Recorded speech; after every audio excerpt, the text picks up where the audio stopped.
আলাইহি ওয়াসাল্লাম আমাদেরকে সুন্দর একটি দোয়া শিক্ষা দিয়েছেন, আল্লাহুম্মা বিইসমিকা আমুতু ওয়া আহইয়া, অর্থাৎ আল্লাহুম্মা হে আল্লাহ, বিইসমিকা তোমার নামে আমুতু আমি মারা যাচ্ছি, আমি মরতেছি, ওয়া আহইয়া এবং তোমার নামে আবার জিন্দা হব।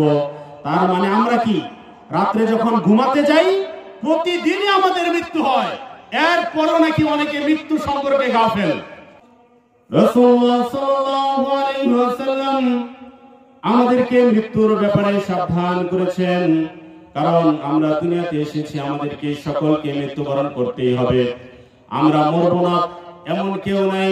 পৃথিবীতে আমরা এসেছি আমাদেরকে মৃত্যুবরণ করতেই হবে, এছাড়া আমাদের কোনো উপায় নাই, এছাড়া আমাদের কোনো মুক্তি নাই। আমাদের রূহটাকে যখন তৈরি করা হয়েছে, আমাদের দেহে যখন আত্মা দেওয়া হয়েছে, তখন থেকে এটা নির্ধারণ হয়ে গেছে।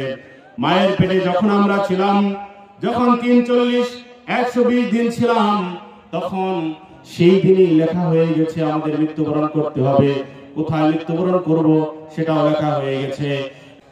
এখানে একটা গুরুত্বপূর্ণ বিষয়, অনেকের মধ্যে এই প্রশ্নটা থাকতে পারে, আলোচনার প্রাসঙ্গিক একটা বিষয়, যে অনেকের মধ্যে এই প্রশ্নটা থাকতে পারে যে আসলে পৃথিবীর বিভিন্ন প্রান্তে মানুষ মারা যায়, কিন্তু মালাকুল মউত কিভাবে একেবারে সব মানুষের জান কিভাবে কবজ করে? অনেকের মধ্যে এই প্রশ্নটা থাকতে পারে।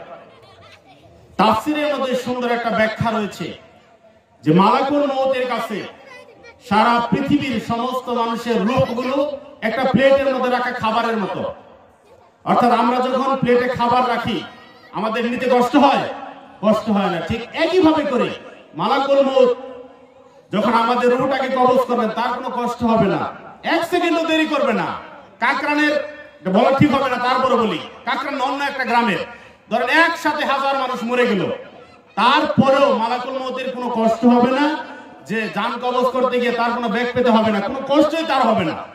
সে সাথে সাথেই তার ওই মানুষগুলোর জান কবজ করে নিতে পারবে। সম্মানিত হাজিরিন, আমি আপনাদেরকে এটাই বোঝাতে চাই যে মৃত্যুর সময় যখন এসে যাবে তখন আর কোনো সুযোগ থাকবে না।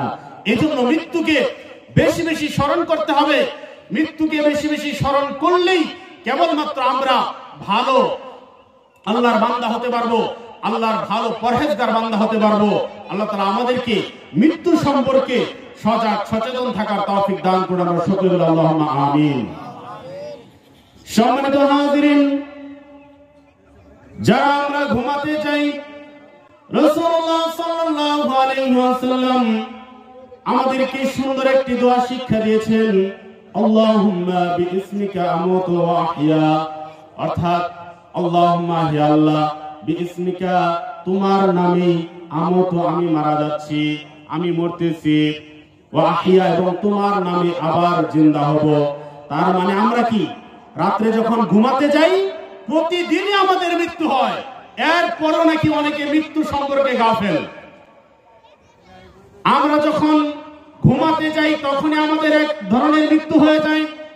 আল্লাহ নবী সাল্লাল্লাহু আলাইহি ওয়াসাল্লাম এই দোয়াটা দিয়ে কি সুন্দরভাবে তিনি মৃত্যুর কথা আমাদেরকে জানিয়ে দিয়েছেন, কি সুন্দরভাবে আমাদেরকে জানিয়ে দিয়েছেন। এরপর আমরা গাফেল, এরপর আমরা অমনোযোগী, আখিরাতের ব্যাপারে অমনোযোগী। যুবককে বললে, যুবক ভাইকে যখন বলে যুবক দাঁড়িয়ে রাখো, যুবক বলে এখনই আমার বয়স হয় নাই, আমি যখন বিয়ে শাদী করব, আমার সন্তান যখন হবে, তারপরে সন্তান যখন বিবাহ করবে, তখন নাতি হবে, দাদা যখন হব, নানা যখন হব, তখন আমি দাঁড়িয়ে রাখবো। যুবকের এই গ্যারান্টি কে দিল? ওই যুবককে দেখে নাও, হাজার হাজার যুবক অল্প বয়সে মারা যায়। এখন এমন একটা রোগ হয়েছে, স্ট্রোক করে না। এখন এই রোগ কিন্তু অনেক আগে ছিল না, এটা কয়েকদিন যাবত এই রোগটা হয়েছে। স্ট্রোক করে অনেক যুবক, অল্প বয়সের যুবক, তার দাদা আছে, তার দাদি আছে, তার নানা আছে, তার নানি আছে, মা বাবা বেঁচে আছে, কিন্তু যুবকের বয়স 16 বছর, 17 বছর, 20 বছর, 25 বছর। যুবককে আল্লাহ তাআলা নিয়ে যান। ওই যুবক কিভাবে এই গ্যারান্টি দিতে পারে যে আমি বৃদ্ধ বয়স হলে আমি ভালো আমলদার হয়ে যাব? এই গ্যারান্টি কারণ নাই। এজন্য আমাদেরকে মৃত্যুর কথা বেশি বেশি স্মরণ করতে হবে।